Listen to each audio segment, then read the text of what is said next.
Hay cosas que el frío no perdona. En el invierno de 1874, cuando las temperaturas en Minnesota cayeron a menos 31 grados bajo cero, las familias de Duluth descubrieron algo aterrador. Su leña no quemaba, solo humeaba, mientras los niños temblaban bajo mantas húmedas y los ancianos tosían sangre negra por el humo atrapado en sus gargantas. Una joven de 23 años llamada Clara Novak encendió su estufa con troncos que ardían como antorchas del infierno. No tenía pilas de madera afuera de su cabaña, no tenía familia, no tenía nada más que un agujero en la tierra y el recuerdo de su padre muerto. Pero esa noche, mientras Duluth se congelaba, su casa brillaba con un calor que desafiaba toda lógica. Estou reescrevendo o bloco 2, CTA, inicial adaptado. Antes de seguir con esta historia, déjame pedirte algo de corazón. Yo soy solo un narrador que intenta poner comida en la mesa de mi familia, contando estas historias que necesitan ser escuchadas. Si este inicio te atrapó, si quieres saber cómo diablos una muchacha expulsada de su casa con solo $15 logró sobrevivir al invierno más mortal de Minnesota, ayúdame con 3 cosas muy sencillas. Primero, dale me gusta a este video. Es gratis y me ayuda muchísimo a que más personas conozcan estas historias. Segundo, suscríbete al canal. Con tu suscripción, YouTube me ayuda a seguir creando contenido y yo puedo seguir alimentando a mi familia, haciendo lo que amo. Tercero, déjame un comentario diciendo de qué país o ciudad me estás viendo. Me encanta saber quién está del otro lado escuchando estas historias. ¿Eres de México, Argentina, Colombia, España, Venezuela, Uruguay? Escríbelo abajo. Tu apoyo hace la diferencia entre que yo pueda seguir contando estas historias o tenga que buscar otro trabajo. Gracias de corazón. Ahora sí, volvamos con Clara y ese agujero en la tierra que todos pensaban que era una locura. 6 meses antes, cuando Joseph Karki la echó a la calle con $15 y una maldición, todos pensaron que Clara moriría antes del otoño. Una mujer sola, sin tierras, sin ganado, sin un hombre que la protegiera. Era un cadáver esperando su momento. Pero lo que nadie sabía es que Henrik Novak, su padre, había sido maestro forestal en las montañas de Bohemia, un hombre que leía el lenguaje secreto de los árboles y conocía los trucos que la naturaleza esconde bajo la tierra. Y antes de morir, le enseñó a su hija algo que ningún leñador de Minnesota comprendía: que el calor no viene de la cantidad de madera que cortas, sino de la ciencia invisible que vive dentro de cada fibra. Esa ciencia tenía un nombre: el túnel Novak. Agosto de 1873. El sol caía sobre Minnesota como un martillo sobre hierro caliente, pero ya se sentía en el aire ese olor metálico que anuncia el invierno. Duluth era apenas un puñado de casas de madera clavadas en la orilla del lago superior. Un lugar donde la civilización todavía peleaba contra el bosque, contra el viento, contra el silencio aplastante de la frontera. Las familias vivían con un calendario simple: primavera para sembrar, verano para cosechar, otoño para cortar leña, invierno para sobrevivir. No había espacio para errores. Una mala cosecha significaba hambre. Una mala pila de leña significaba muerte. Y todos lo sabían. Por eso, cuando Joseph Karki arrojó a Clara Novak a la calle, con una maleta rota y $15 arrugados, los vecinos ya estaban calculando cuánto tiempo le quedaba de vida. Clara había crecido en esa casa, pero nunca fue bienvenida después de que su madre muriera de fiebre tifoidea. Joseph, el segundo marido, la veía como un recordatorio amargo de Henrik Novak, el hombre que su esposa había amado de verdad. Henrik había sido diferente, un inmigrante checo con manos suaves y ojos que leían el bosque como si fuera un libro abierto. Trabajaba como consultor forestal para las compañías madereras, enseñándoles qué árboles cortar, cuándo cortarlos, cómo secarlos, pero murió aplastado por un tronco mal amarrado cuando Clara tenía 17 años. Desde entonces, Joseph la había tratado como mano de obra gratuita. Cocinaba, limpiaba, cuidaba a sus medio hermanos, hasta que un día, cansado de verla leer los viejos cuadernos de Henrik a la luz de las velas, decidió que ya había soportado suficiente. Una mujer que lee demasiado es una mujer que no sirve para nada, le dijo mientras cerraba la puerta en su cara. Clara Ara caminó por Main Street con la cabeza en alto, aunque por dentro sentía que el mundo se desmoronaba. Los comerciantes la miraban con lástima. Las mujeres desviaban la vista. Todos sabían lo que significaba estar sola en la frontera. Pero mientras caminaba hacia la oficina del agrimensor, Clara Ara no pensaba en el rechazo ni en el miedo. Pensaba en una conversación que había tenido con su padre años atrás. Una tarde de otoño, cuando él le mostró cómo el aire caliente siempre sube y el aire frío siempre baja. La naturaleza es una máquina, Clara Ara, le había dicho con su acento pesado. Si entiendes cómo funciona, nunca te faltará nada. Esas palabras resonaban ahora en su mente como un tambor de guerra. Ella no iba a morir. Iba a demostrarles a todos que Henrik Novak había dejado algo más valioso que tierras o dinero. Había dejado conocimiento. La oficina del agrimensor olía a tabaco rancio y papel mojado. Clara Ara empujó la puerta y encontró a Thomas Fielding, un hombre calvo con lentes sucios que llevaba 15 años vendiendo parcelas en Minnesota. Cuando ella extendió los $15 sobre el escritorio y señaló el mapa colgado en la pared, Fielding casi se atraganta con su café. ¿Esa ladera?, preguntó incrédulo, apuntando con el dedo a una franja estrecha marcada en gris pálido. Señorita, eso es pura piedra y arena. Nadie puede sembrar ahí. No hay agua cercana. Está en una pendiente tan pronunciada que ni siquiera puedes construir una casa decente. Clara Ara no parpadeó. No voy a sembrar. Y no necesito agua. Solo necesito la inclinación. Fielding la miró como si acabara de hablar en lenguas extrañas. Pero el dinero era dinero. Y nadie más había mostrado interés en ese terreno maldito. Firmó los papeles, le entregó la escritura, y mientras Clara Ara salía, murmuró para sí mismo: otra loca que el invierno se llevará. Esa misma tarde, Clara Ara caminó 3 millas hasta su nueva propiedad. El terreno era exactamente como lo recordaba de las expediciones que hacía con su padre. Una ladera empinada orientada hacia el sur, con rocas aflorando entre arbustos secos y tierra arenosa que se desmoronaba bajo los pies. Para cualquier granjero, era un desastre. Para cualquier constructor, una pesadilla. Pero para alguien que entendía termodinámica pasiva, era un tesoro oculto. Clara Ara se arrodilló, hundió los dedos en la tierra y sintió la textura granular, perfecta para el drenaje. Miró hacia el sur, donde el sol golpeaba sin piedad durante todo el día, y luego hacia el norte, donde la sombra de los pinos mantenía el aire fresco incluso en verano. Cerró los ojos y escuchó la voz de Henrik en su memoria. El aire caliente sube, Clara Ara, siempre sube, y cuando sube, deja un vacío, y ese vacío succiona aire fresco desde abajo. Eso es convección, eso es un motor sin combustible. Durante las siguientes 2 semanas, Clara Ara trabajó como una condenada. Compró una pala, un pico y una sierra de mano en la ferretería, gastando otros $3 de su escaso capital. Con los $12 restantes, contrató a 2 leñadores desempleados para que le cortaran pinos jóvenes y los arrastraran hasta su terreno. Los hombres pensaron que estaba construyendo una cabaña, pero cuando vieron que comenzaba a cavar un agujero horizontal en la ladera, uno de ellos soltó una risa amarga. «Señorita, si está buscando oro, le tengo malas noticias». Clara Ara no respondió. Solo siguió cavando. El túnel tenía que ser perfecto.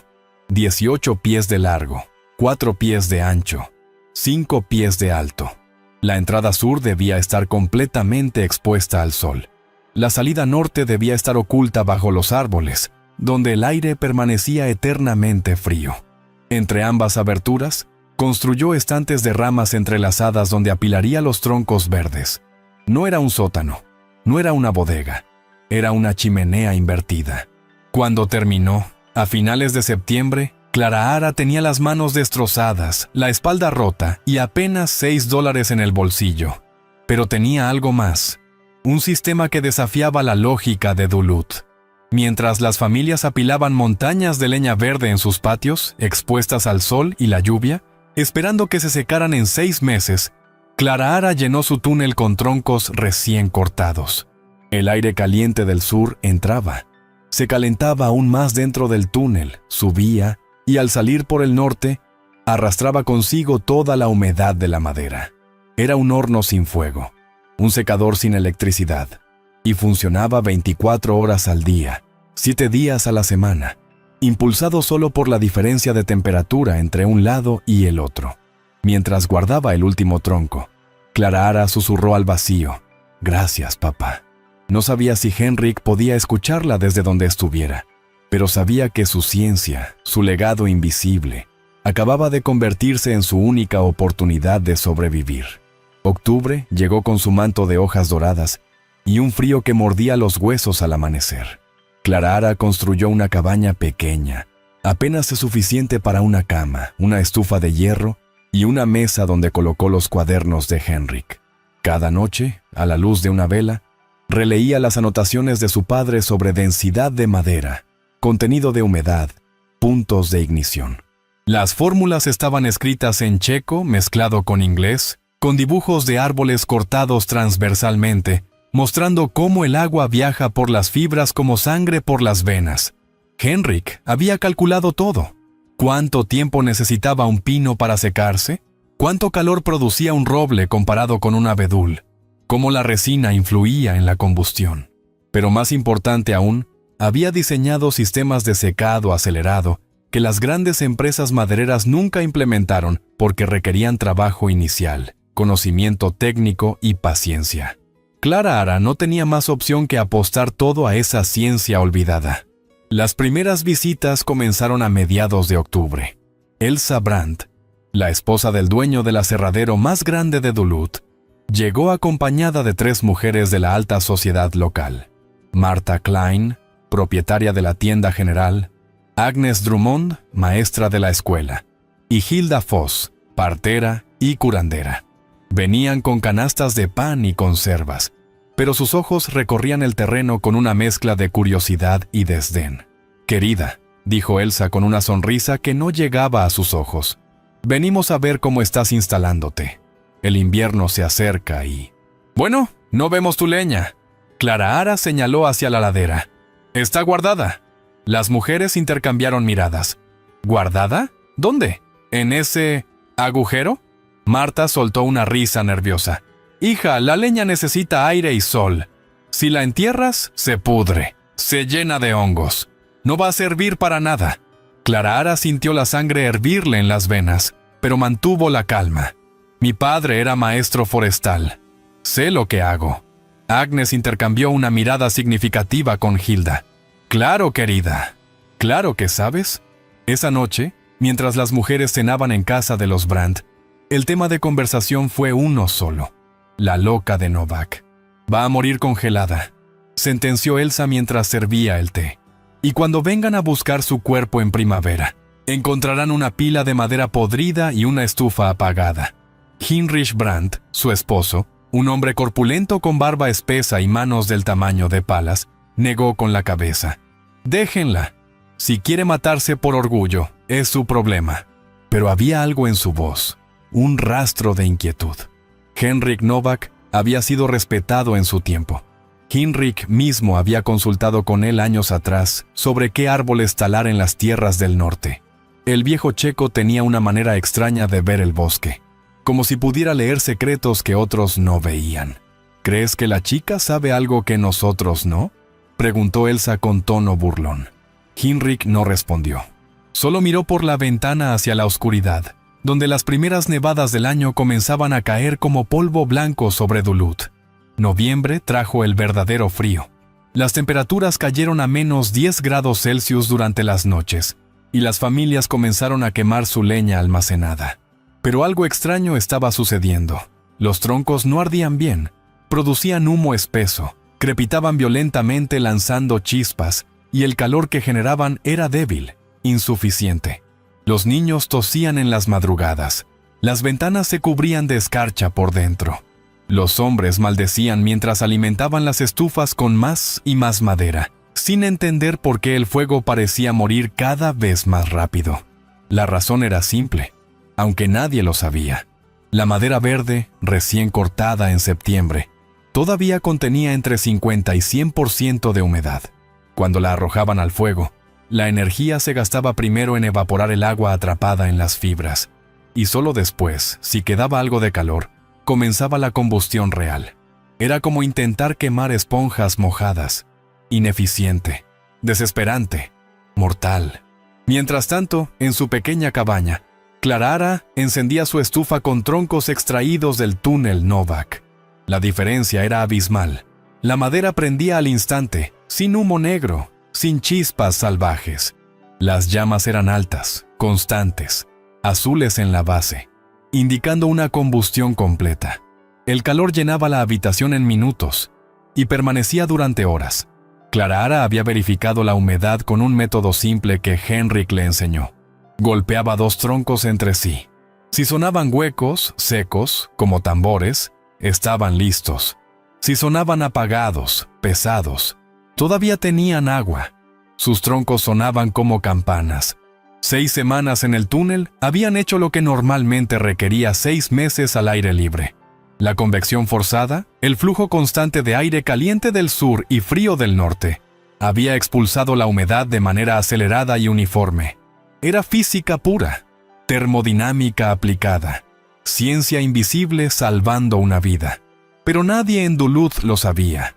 Para ellos, Clara era solo una mujer terca que vivía en una choza miserable con un agujero en la tierra. Algunos comenzaron a apostar cuándo aparecería su cuerpo. «No pasa de Navidad», decía el herrero. «Yo le doy hasta Año Nuevo», replicaba el tabernero.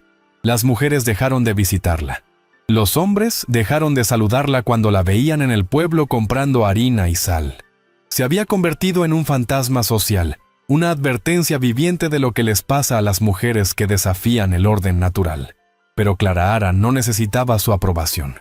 Necesitaba sobrevivir. Y cada noche, mientras el viento aullaba afuera y la nieve comenzaba a acumularse en montículos contra las paredes, ella se sentaba junto a su estufa brillante, leía los cuadernos de su padre y sentía una conexión profunda con ese hombre que había muerto demasiado pronto. Henrik le había dado más que conocimiento. Le había dado dignidad. Diciembre fue brutal. Las nevadas se intensificaron. El lago superior se congeló en los bordes, algo que solo sucedía en los inviernos más salvajes. Los caminos desaparecieron bajo mantos de nieve de 3 pies de altura. Las familias se encerraron en sus casas, quemando cada vez más leña, cada vez con peores resultados. Los casos de hipotermia comenzaron a aparecer. El doctor Miller, el único médico del pueblo, visitaba casa tras casa tratando manos congeladas, pies con principios de gangrena, pulmones dañados por la inhalación constante de humo tóxico. Tienen que quemar mejor la madera, les decía. Necesitan más calor. Pero nadie entendía qué estaba fallando. Ellos habían hecho lo mismo de siempre. Cortar en otoño, apilar en el patio, quemar en invierno. ¿Por qué este año era diferente? La respuesta, aunque nadie lo sabía todavía, era que el otoño de 1873 había sido inusualmente lluvioso. La madera apilada al aire libre había absorbido más agua de la que podía liberar. Estaba más húmeda que nunca. Y ahora, en el peor invierno de la década, esa humedad se estaba cobrando vidas. Clara, por su parte, vivía en una burbuja de calor y silencio. Su consumo de leña era la mitad del de sus vecinos, porque cada tronco rendía el doble de energía. Podía permitirse mantener el fuego encendido toda la noche, sin miedo a quedarse sin suministro.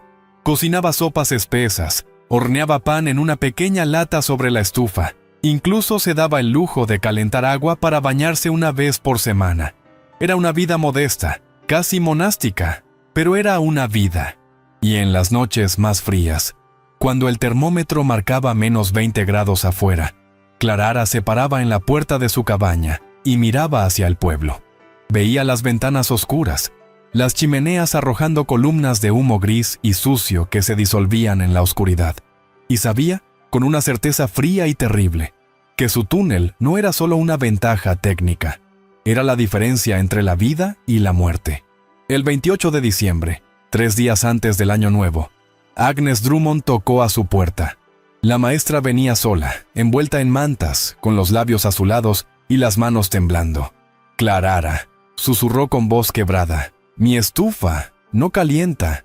He quemado toda la leña que tenía y mi casa sigue congelada. Mis dedos no los siento». Clarara la hizo entrar. La sentó junto al fuego. Le sirvió té caliente. Agnes lloró en silencio mientras el calor comenzaba a devolverle la sensación a su cuerpo. «¿Cómo?», preguntó finalmente. «¿Cómo tu leña arde así?».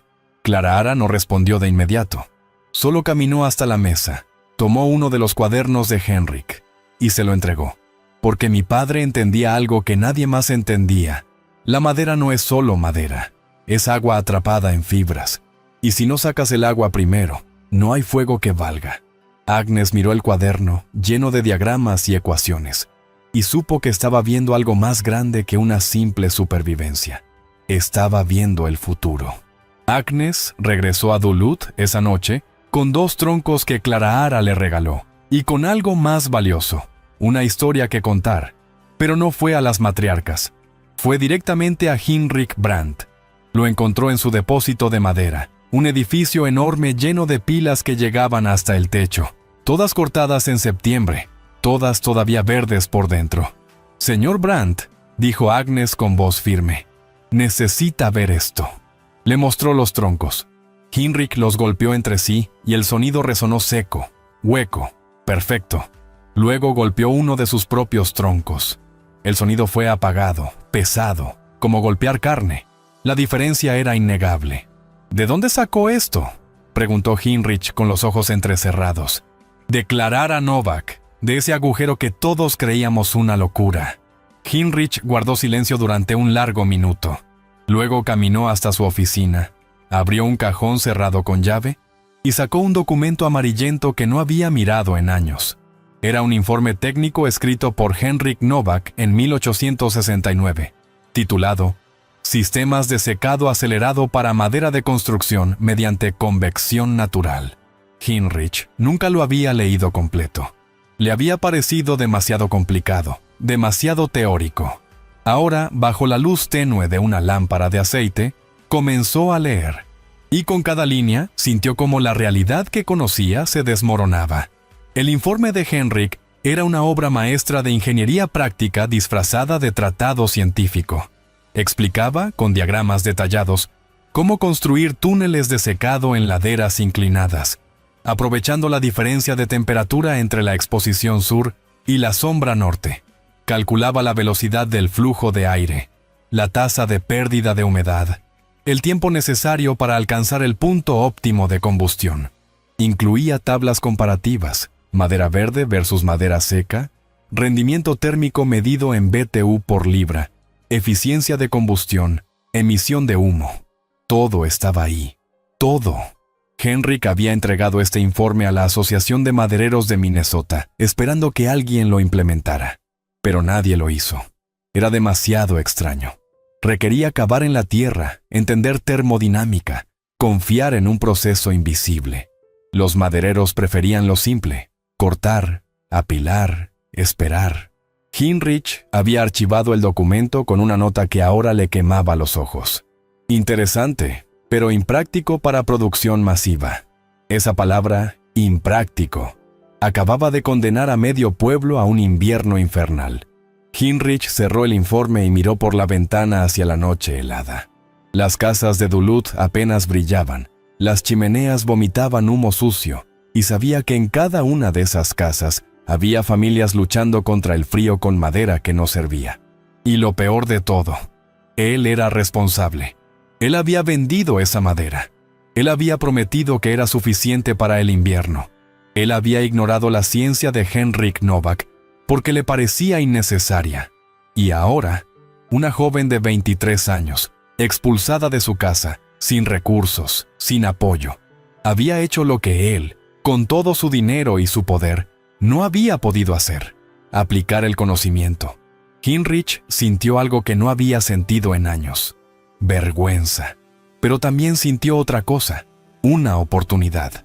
Si Clarahara había construido un túnel funcional con $15 y 2 semanas de trabajo, ¿qué podría hacer él con recursos reales? ¿Qué podría hacer Duluth si adoptaba este sistema? La respuesta era obvia: sobrevivir. Y quizás, solo quizás, convertirse en el centro maderero más avanzado de todo Minnesota. A la mañana siguiente, Heinrich Brandt hizo algo que nadie en Duluth esperaba. Caminó 3 millas bajo la nieve hasta la cabaña de Clarahara Novak. Tocó la puerta con sus enormes nudillos y esperó. Cuando Clarahara abrió, encontró al hombre más poderoso del pueblo parado en su umbral, con el informe de su padre en las manos. «Señorita Novak», dijo Heinrich con voz ronca, «vine a pedirle disculpas y a pedirle ayuda». Clarahara lo miró fijamente, sin emoción visible, pero por dentro su corazón latía como un tambor de guerra. Sabía lo que significaba ese momento. No era solo una disculpa, era una validación. Era Heinrich Novak, muerto y olvidado, resucitando a través de su hija. Era la ciencia venciendo al prejuicio. Era el conocimiento derrotando a la ignorancia. Y era sobre todo la prueba de que su padre no había muerto en vano. «Entre, señor Brandt», dijo Clarahara apartándose. «Tenemos mucho de qué hablar». Heinrich entró a la cabaña y lo primero que sintió fue el calor. Un calor real, envolvente, que le recordó los inviernos de su infancia en Alemania, cuando su madre mantenía la estufa encendida toda la noche. Se quitó el abrigo, se sentó en la única silla disponible y colocó el informe de Heinrich sobre la mesa. «Su padre era un genio», dijo sin preámbulos, «y yo fui un idiota por no escucharlo». Clarahara preparó café en una olla de peltre, sirviéndolo en 2 tazas despotilladas. «No vino hasta aquí solo para disculparse, señor Brandt. ¿Qué es lo que realmente quiere?» Heinrich respiró hondo. «Quiero que me enseñe a construir esos túneles. Tengo terrenos en las colinas del norte. Tengo trabajadores. Tengo dinero. Pero no tengo el conocimiento. Y usted sí». Clarahara bebió su café lentamente, saboreando no solo el líquido amargo, sino también el poder de ese momento. Toda su vida había sido invisible, ignorada, despreciada. Y ahora el hombre que controlaba la economía de Duluth estaba pidiéndole ayuda. Pero había algo más en juego, algo que la hacía dudar. «¿Si le enseño?», dijo Clarahara con voz calmada. «Usted construirá túneles industriales, producirá madera seca en masa, se volverá aún más rico. Y yo seguiré siendo la loca que vive en una choza». Heinrich asintió. «Tiene razón. Por eso vine a ofrecerle un trato. Usted me enseña el método, supervisa la construcción y yo le pago un porcentaje de todas las ventas. 10% de cada carga de madera seca que salga de mis túneles. Y más importante aún, su nombre, el nombre de su padre, quedará registrado como inventor del sistema. No mío, de ustedes». Clarahara sintió un nudo en la garganta. Era más de lo que había soñado, pero también sabía que los tratos con hombres poderosos a menudo venían con letra pequeña, con traiciones escondidas, con promesas que se evaporaban como el humo. «¿Y qué pasa con el resto del pueblo?», preguntó. «¿Con las familias que están congelándose ahora mismo mientras nosotros negociamos?». Heinrich bajó la mirada. Esa era la pregunta que él había temido. «Eso es lo que vine a discutir con usted», dijo Heinrich con voz grave. «Si esperamos a construir los túneles, a secar nueva madera, a implementar el sistema completo, pasarán semanas, quizás meses. Para entonces, habrá muertos, niños con neumonía, ancianos con hipotermia. Ya hay 3 casos graves reportados por el Dr. Miller. Pero usted, señorita Novak, usted tiene un túnel funcionando ahora mismo. Tiene madera seca, suficiente para ayudar a las familias más vulnerables durante las próximas semanas, mientras nosotros construimos la infraestructura. Y aquí está mi dilema, y el suyo también. ¿Comparte esa madera? ¿Le da a la gente que la despreció, que la llamó loca, que apostó a su muerte, la única cosa que puede salvarlos?» Clarahara sintió cómo la rabia antigua subía por su pecho como ácido. Recordó las miradas de desprecio, las risas, las puertas cerradas, el aislamiento. Recordó a Elsa Brandt diciendo que moriría congelada. Recordó a Joseph echándola a la calle. Recordó cada humillación. Y una parte oscura de su alma susurraba: «Déjalos sufrir». Pero entonces pensó en Agnes Drummond temblando en su puerta. Pensó en los niños que tosían en las noches. Pensó en lo que Henrik le habría dicho. Su padre no había creado ese sistema para vengarse. Lo había creado para ayudar, para mejorar, para salvar vidas. La ciencia no tiene moral propia, le había dicho una vez. Somos nosotros quienes decidimos qué hacer con ella. Podemos usarla para construir o para destruir, para incluir o para excluir. Esa elección, Clara Ara, es lo que nos define como seres humanos. Clara Ara cerró los ojos y vio el rostro de su padre, sus manos ásperas, su sonrisa cansada, y supo qué respuesta le daría a Henrik Brandt, pero también supo que esa respuesta tendría un precio. Siempre lo tenía. «Compartiré la madera», dijo finalmente, pero con condiciones. Heinrich se inclinó hacia adelante. «Diga». Clara Ara habló con una firmeza que no sabía que poseía. «Primero, cada familia que reciba madera tiene que saber de dónde viene. No de usted, de mí, del túnel Novak, del sistema de mi padre. Quiero que se enteren de que la loca sobrevivió. Y no solo eso, lo salvó. Segundo, cuando construya los túneles industriales, entrenará a mujeres. Viudas, huérfanas, mujeres solas como yo. Les dará trabajo, salario justo y la oportunidad de aprender un oficio.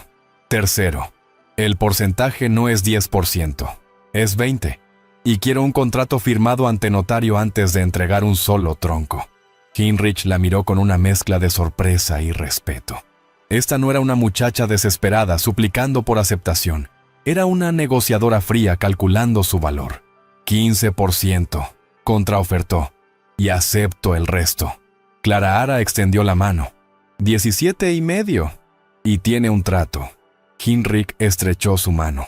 Era pequeña, áspera, llena de callos, pero su apretón era firme como el hierro. Esa misma tarde, Heinrich regresó al pueblo y convocó una reunión de emergencia en la iglesia. Las familias llegaron envueltas en mantas, con rostros pálidos y ojos hundidos.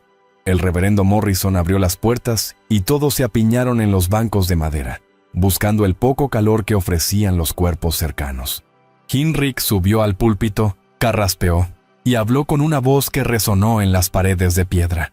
«Amigos, vecinos, hermanos en Cristo, he venido a confesar un error que casi nos cuesta la vida a todos». La iglesia quedó en silencio. La madera que vendí este otoño no estaba lista, estaba verde, húmeda, inservible, y ustedes están pagando el precio. Murmullos de furia comenzaron a brotar. Pero hay una solución, y viene de alguien a quien todos, incluyéndome, despreciamos. Clara Ara Novak ha desarrollado un sistema que seca madera en 6 semanas en lugar de 6 meses, y está dispuesta a compartir su suministro con las familias más necesitadas mientras construimos túneles para toda la comunidad. El silencio regresó, pero ahora era diferente. Era el silencio de la vergüenza colectiva. Elsa Brandt se puso de pie, con el rostro rojo de humillación. ¿Estás diciendo que esa muchacha nos va a salvar?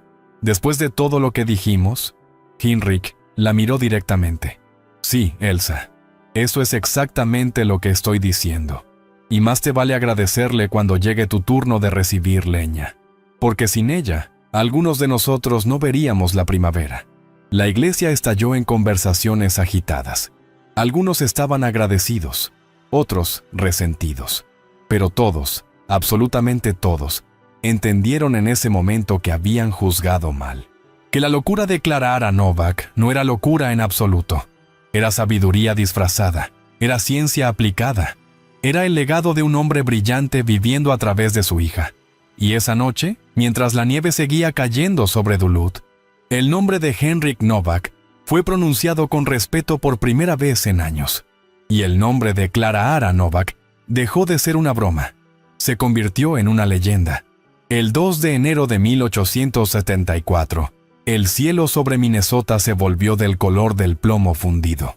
Los vientos del norte llegaron aullando como lobos hambrientos, trayendo consigo una tormenta que los ancianos del pueblo no habían visto en 30 años.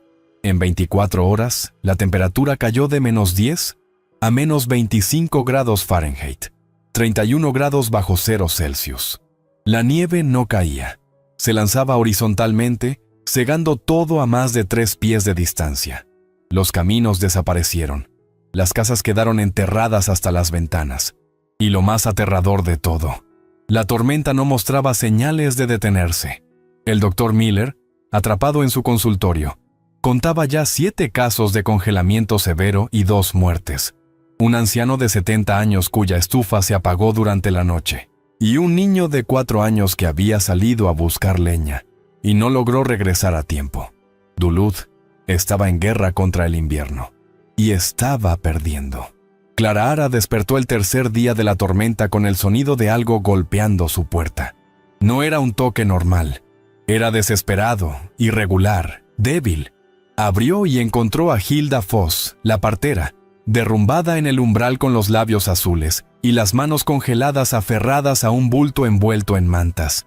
«Mi nieta», susurró Hilda con voz quebrada. «Tiene fiebre. No puedo mantener la casa caliente.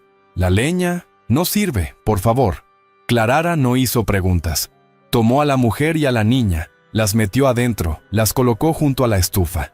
La pequeña de apenas 6 años temblaba violentamente bajo las mantas. Su temperatura era peligrosamente alta.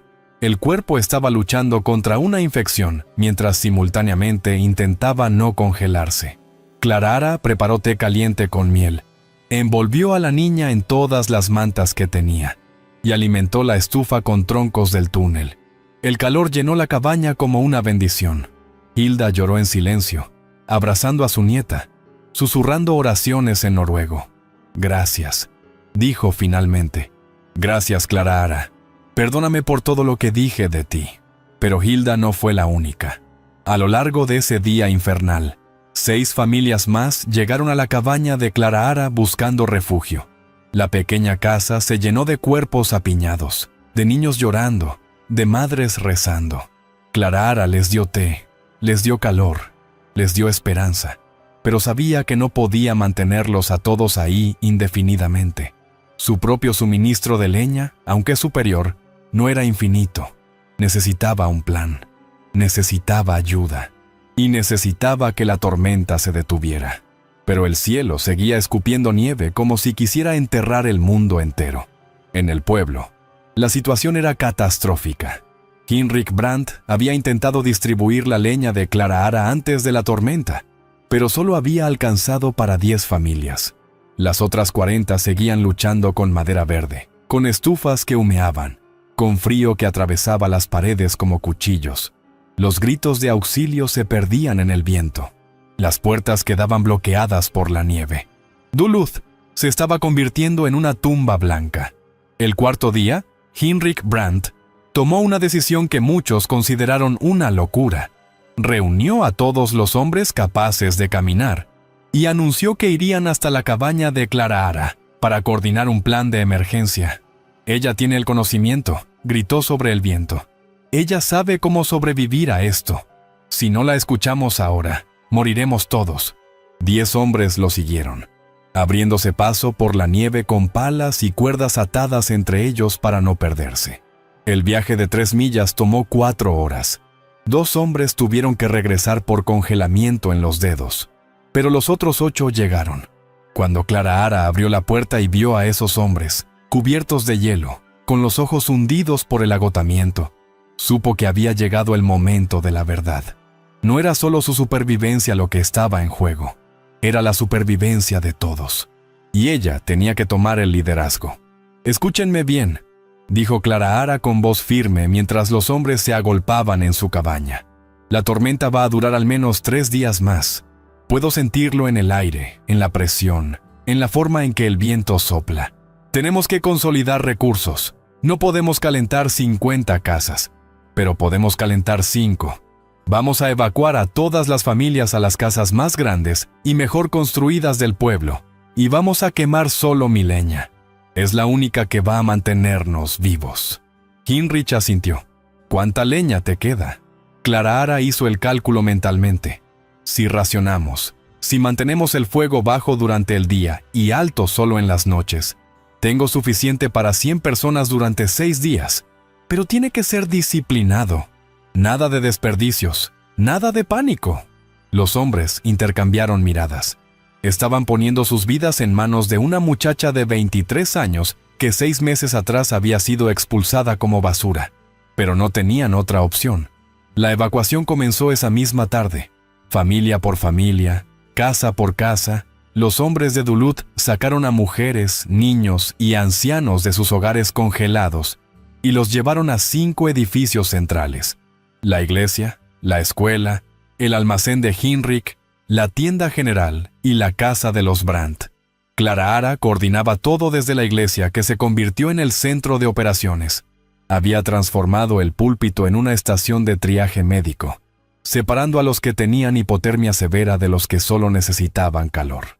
El doctor Miller trabajaba junto a ella, asombrado por su conocimiento. ¿Dónde aprendiste esto?, le preguntó mientras vendaba los dedos congelados de un leñador. Mi padre me enseñó de todo, respondió Clara Ara sin levantar la vista. Botánica, termodinámica, medicina de emergencia. Decía que el conocimiento era el único capital que nadie podía quitarte. El doctor sonrió con tristeza. Heinrich era un sabio, y tú eres su obra maestra. Los días siguientes fueron una prueba de resistencia humana. Clara Ara implementó un sistema de turnos para mantener las estufas alimentadas sin desperdiciar leña. Cada edificio tenía un responsable que registraba cuántos troncos se usaban por hora. Ella misma inspeccionaba las estufas, ajustaba la entrada de aire, enseñaba a las mujeres cómo apilar los troncos para maximizar la combustión. No amontonar, repetía una y otra vez. Dejar espacio entre ellos. El fuego necesita respirar, igual que nosotros. Las familias comían juntas, dormían apretadas en el suelo, compartían mantas. Los niños jugaban a inventar historias para distraerse del frío. Los ancianos rezaban en voz baja. Y en medio de todo ese caos organizado, algo extraordinario sucedió.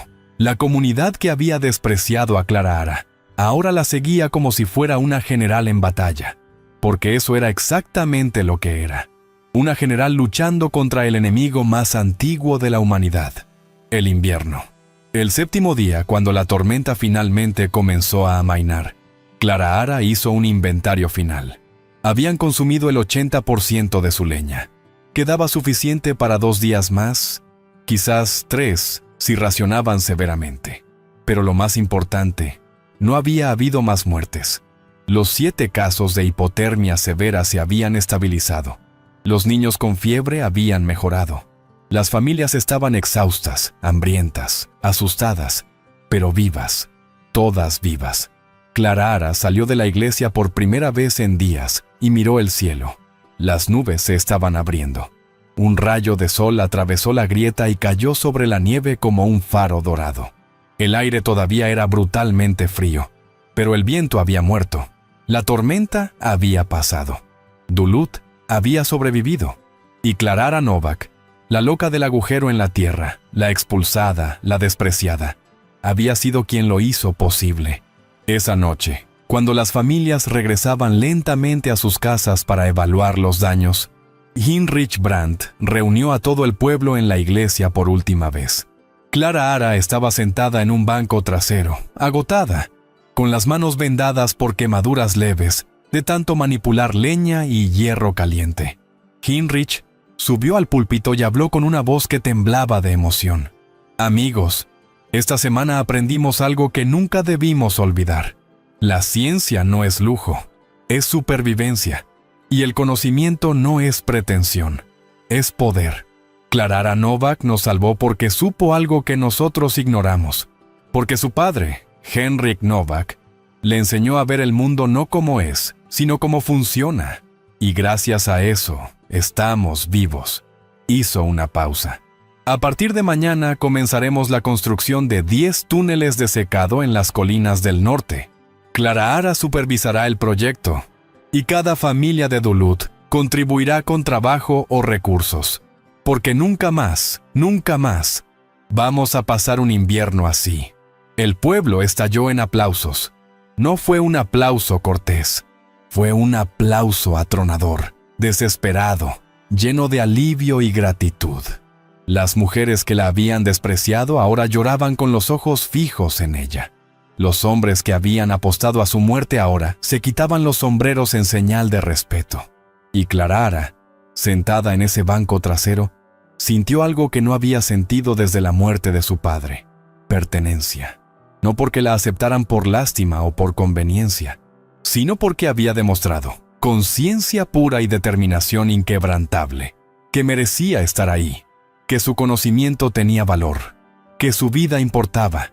Y cuando finalmente se puso de pie y caminó hacia la salida, cada persona en esa iglesia se levantó con ella, no como súbditos ante una reina, sino como sobrevivientes ante la persona que les había dado una segunda oportunidad de vivir. Afuera, bajo el cielo despejado y las estrellas brillantes, Clara miró hacia su cabaña en la colina. El túnel seguía ahí, cavado en la ladera, invisible para los ojos desprevenidos pero vibrante de propósito, y supo, con una certeza que le quemaba el pecho, que Henryk Novak estaba sonriendo desde donde estuviera. Su ciencia había sobrevivido, su legado había florecido, y su hija, contra todo pronóstico, había transformado $15 y un puñado de conocimiento en algo que ninguna fortuna podía comprar: la diferencia entre la vida y la muerte. «Lo logramos, papá», susurró al viento helado. «Lo logramos». La primavera de 1874 llegó tarde a Minnesota, como si el invierno se resistiera a soltar su agarre sobre la tierra. Pero cuando finalmente llegó, trajo consigo algo más que flores y pájaros. Trajo transformación. Los 10 túneles de secado estaban terminados para marzo, cavados en las colinas del norte bajo la supervisión meticulosa de Clara. Cada uno seguía el diseño exacto de Henryk. Entrada sur expuesta al sol, salida norte en la sombra, flujo de aire constante impulsado solo por la diferencia de temperatura. Henryk había cumplido su palabra. 20 mujeres trabajaban ahora en el sistema. Viudas, huérfanas, mujeres que antes sobrevivían de lavar ropa o hacer pan. Ahora eran técnicas forestales, ganaban salario justo, aprendían termodinámica aplicada. Y Clara, con su 17,5% de cada venta, había dejado de ser pobre. Pero más importante aún, había dejado de ser invisible. Su nombre estaba grabado en una placa de bronce en la entrada de cada túnel. Sistema Novak de secado acelerado, diseñado por Henryk Novak, implementado por Clara Novak, 1874. Elsa Brandt visitó la cabaña de Clara un día de abril, cuando los primeros brotes verdes asomaban entre la nieve derretida. Venía sola, sin el séquito de matriarcas que solía acompañarla. Tocó la puerta con timidez, algo que nunca había hecho en su vida.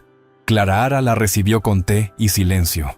Elsa se sentó, juntó las manos sobre el regazo y habló con una voz que apenas se reconocía a sí misma. «Vine a decirte algo que debí decir hace meses. Perdón. Perdón por juzgarte. Perdón por reírme de ti. Perdón por desear tu fracaso. Yo no sabía. No entendía». Clara la miró sin rencor, pero tampoco con calidez inmediata. «No viniste a pedir perdón cuando me echaron de mi casa. No viniste cuando apostaban a mi muerte. Vienes ahora porque te conviene». Elsa asintió, con lágrimas rodando por sus mejillas. «Tienes razón. Y no espero que me perdones. Solo quiero que sepas que cambiaste este pueblo. Cambiaste a las mujeres que trabajan en los túneles. Cambiaste la forma en que pensamos sobre el conocimiento, sobre la ciencia, sobre lo que una mujer puede lograr. Y me cambiaste a mí». Clara guardó silencio durante un largo momento. Luego extendió su mano. «Entonces trabaja para que ese cambio sea real. No solo palabras». Elsa estrechó su mano, y en ese apretón había algo más que reconciliación. Había un pacto.